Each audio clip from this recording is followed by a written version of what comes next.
Our top story this morning, 2 days after the Mumbai bridge collapse killed 6 people, the BMC's preliminary report blames faulty structural audit. The report submitted by Chief Engineer Vigilance states it was apparent that the structural audit report failed to point out faults in the footover bridge. The BMC report says that the structural audit was conducted in an irresponsible and negligent manner by the audit firm DAECA. The report has recommended blacklisting of the structural auditor and the FIR to be filed against it. The report has also recommended suspension of Executive Engineer A.R. Patil, who was supervising the structural audit in 2017. Meanwhile, my colleague Vidya went to the address of the audit agency and what she found was shocking. Listen to this report. The structural auditors of the bridge that had collapsed at CST on Thursday evening have been de-empanelled by the BMC. And it's not just the de-empanelment done by the BMC, the Municipal Corporation of Mumbai, but they have also recommended it to the Maharashtra government that they should also not give any further work to the structural auditors. However, also 2 more notices have been given to them, the particular company, asking them as to why they should not be blacklisted. Now, what is interesting is that the address that is with the BMC as well as the Ministry of Corporate Affairs is the address which belongs to this particular place where I'm standing. This is the Daud Bagh Road, which is mentioned in their address, while GD Patil building is the address that has been given. This particular plot that you see behind me is the one which is actually the GD Patil building. But when we have been speaking to a lot of people here and asking where exactly, is this building, they have been saying that the plot is right, but the building, that GD Patil building, was broken down years ago. And in that place, these 2 structures have really come up. However, when we went to their address, because the address of Professor D.D. Desai, the auditors, is very clearly, it says number 18, 4th floor, plot number 19/B, GD Patil building, Daud Bagh Lane, Andheri West, Mumbai. This is the address that we went inside, we checked with people. It's a residential apartment, only there's one chartered accountant's office on the 4th floor of one particular building, while the other one does not even have that. It's purely a residential building. So everyone's really wondering as to why a wrong address has been given by this particular company to both these parties, not just the BMC but also the Ministry of Corporate Affairs. With cameraman Vijay Desai in Mumbai, Vidya for India Today. Now, after 6 people were killed in the horrific footover bridge collapse in Mumbai, the blame game has begun over the mishap. The Mumbai civic body BMC has blamed the auditing firm DAECA for failing to detect faults in the bridge. It has also recommended an FIR against the auditing firm. Take a look at this report. The bridge collapse in Mumbai that left 6 people dead is the proof of how casually the administrators of India's richest city treat citizens' lives. A report submitted by the Chief Engineer Vigilance states that the structural audit report failed to point out the faults in the overbridge. The Vigilance believes that the audit conducted by the private firm DAECA was done in an irresponsible and negligent manner.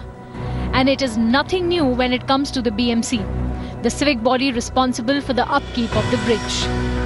A structural audit does not mean visual assessment. There's a little more that is involved in the structural audit. Traditionally, a structural audit should also include some kind of structural analysis which says that this is the actual capacity of the bridge, this is the deteriorated capacity of the bridge, and this is what the bridge can be loaded up to. So those 4 steps need to be done very thoroughly, and based on that we should qualify that the structure is safe or not. The accident has exposed city's emergency services as well. The bridge collapsed at around 7:30 p.m. The site of the accident is within 50 meters of the headquarters of the BMC and Central Railways. Yet it took at least 15 to 20 minutes for the first emergency service providers to reach the spot. The question then is, why can't India's richest municipality corporation repair bridges in the financial capital on time? Or is it short of funds? The total budget of the BMC for the financial year 2019 to 20 stands at 30,000 crore rupees. Out of the 11,479 crore allocated for expenditure, the BMC will spend 19% or 2,181 crore on roads and bridges. It is a travesty a bridge in a perilous condition right under its nose escaped its attention. This is not the first time Mumbai has been left to bleed. Bridge collapses have become commonplace. People's lives are at stake, but the BMC is yet to wake up from its slumber. Bureau Report, India Today. Now, even as the BMC and the government are busy engaging in blame game, it is the families of the 6 people who lost their lives who are the ones actually suffering. The bridge collapse has cut short the lives of 3 nurses from Mumbai's GT hospital, while the sole earning member of his family, Zahid, is also no more. Take a look at this report.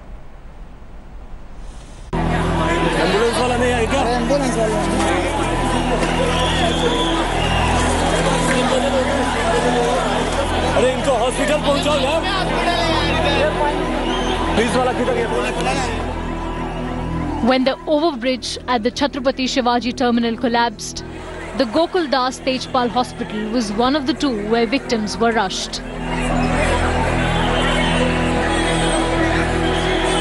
And the first victims wheeled to the casualties of the hospital were their own family. Apurva Prabhu and Ranjana Tambe were going to their homes in Dombivali after a hard day's work when the huge concrete chunk came crashing.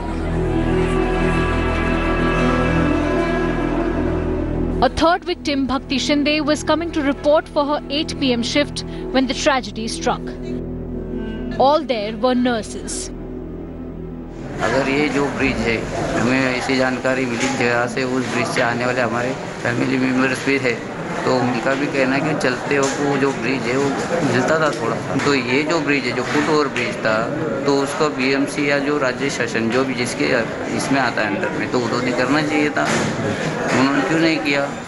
तो जाने की राह देखते हैं क्या सरकार या महापालिका प्रशासन? 32-year-old Zahid Siraj Khan's life was cut short when he was travelling with his father, who escaped death narrowly. Zahid was the sole earning member of the family. साथ में हम दोनों जा रहे थे, ब्रिज गिर गई, वो उस तरफ गिरा, मैं इस तरफ गिरा, मेरा बच्चा खत्म हो गया।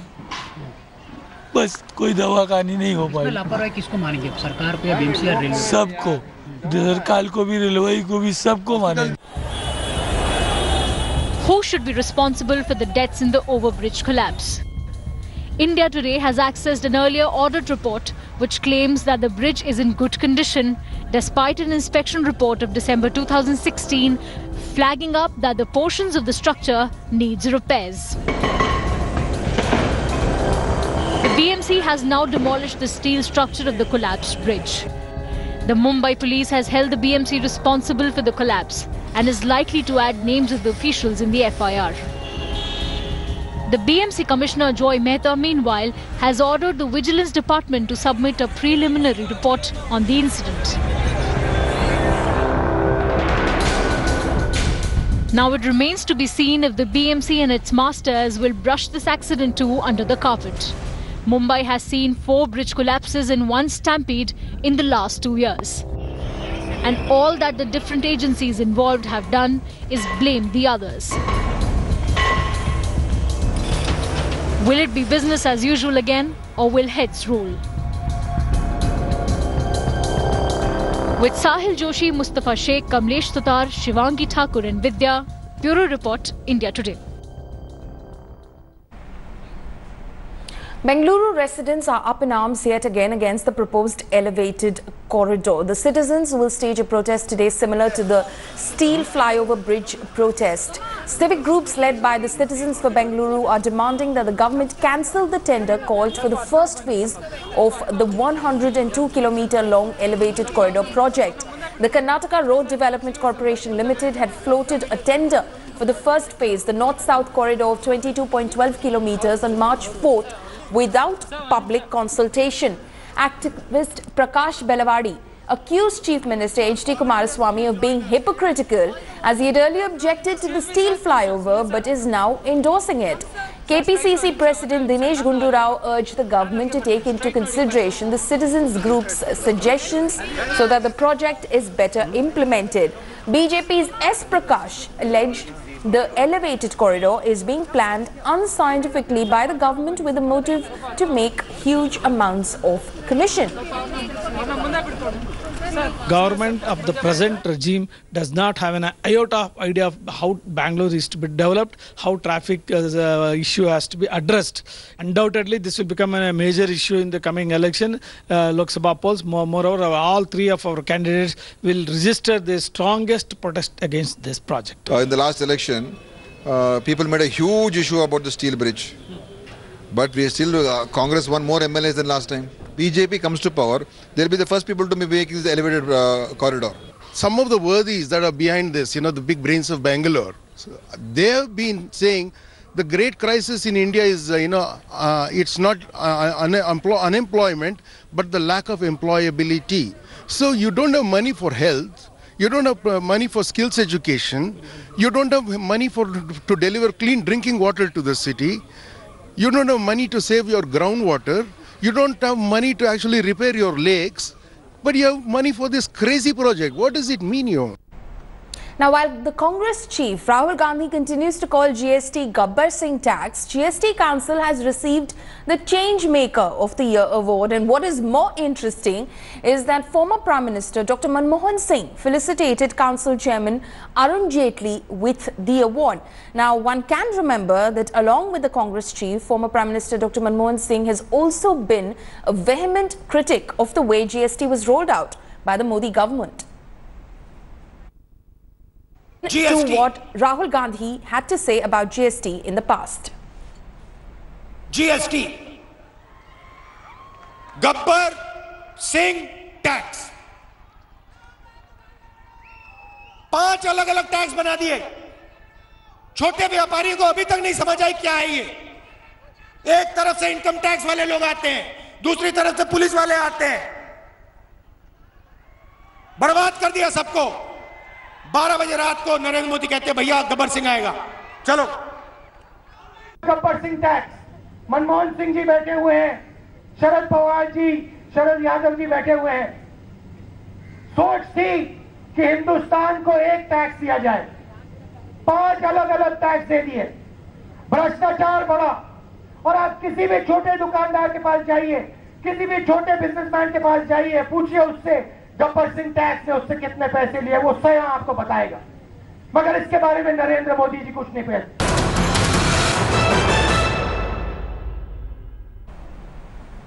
Congress President Rahul Gandhi will address a mega rally in Uttarakhand today. Rahul Gandhi will sound the full bugle in Uttarakhand, where he will address a mega rally in Dehradun.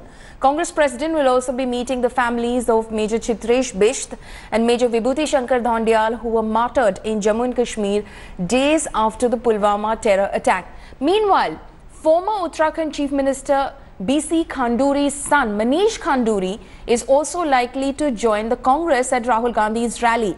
As the election dates draw near, leaders have been jumping ships from both the Congress and the Bharatiya Janata Party. Remember, 2 days ago, in a major embarrassment to the Grand Old Party, senior Congress leader Tom Vadakan joined the BJP.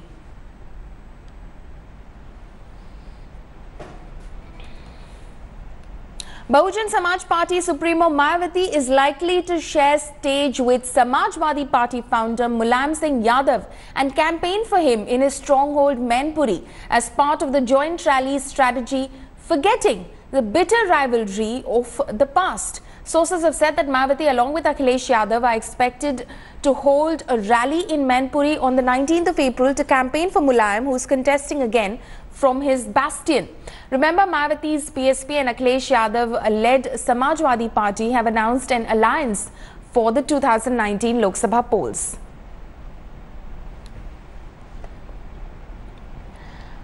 A gunman killed at least 49 people during Friday prayers at 2 mosques in New Zealand's Christchurch in the country's worst ever terror attack. The gunman, who identified himself in the footage of the attack as a 28-year-old Australian, live-streamed the massacre. At 1:40 p.m. on Friday, New Zealand came face to face with terror.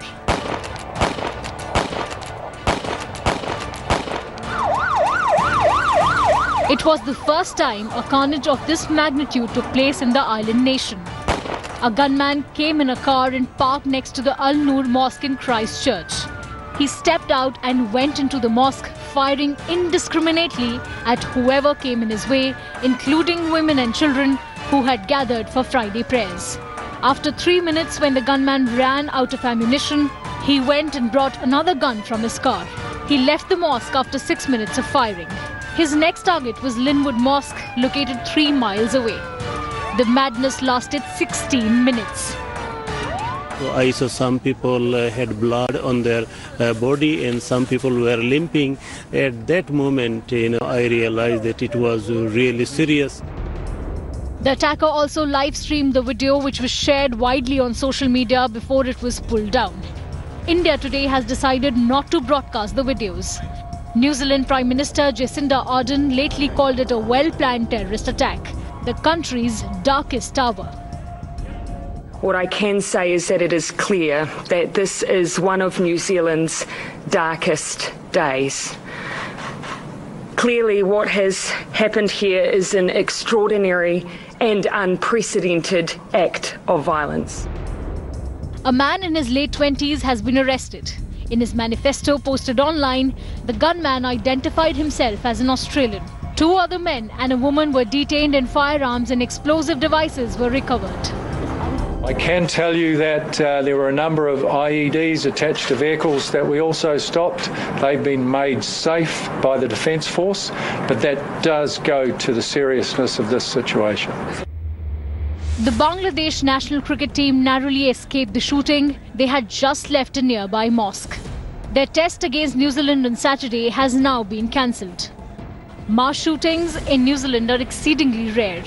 The attack once again shows why the world should unite as one against any form of terror. Bureau Report, India Today. Thanks for watching the video. For more such news and updates, please like, share and subscribe to India Today. Also check out our other great videos from our channel. We know you will love to.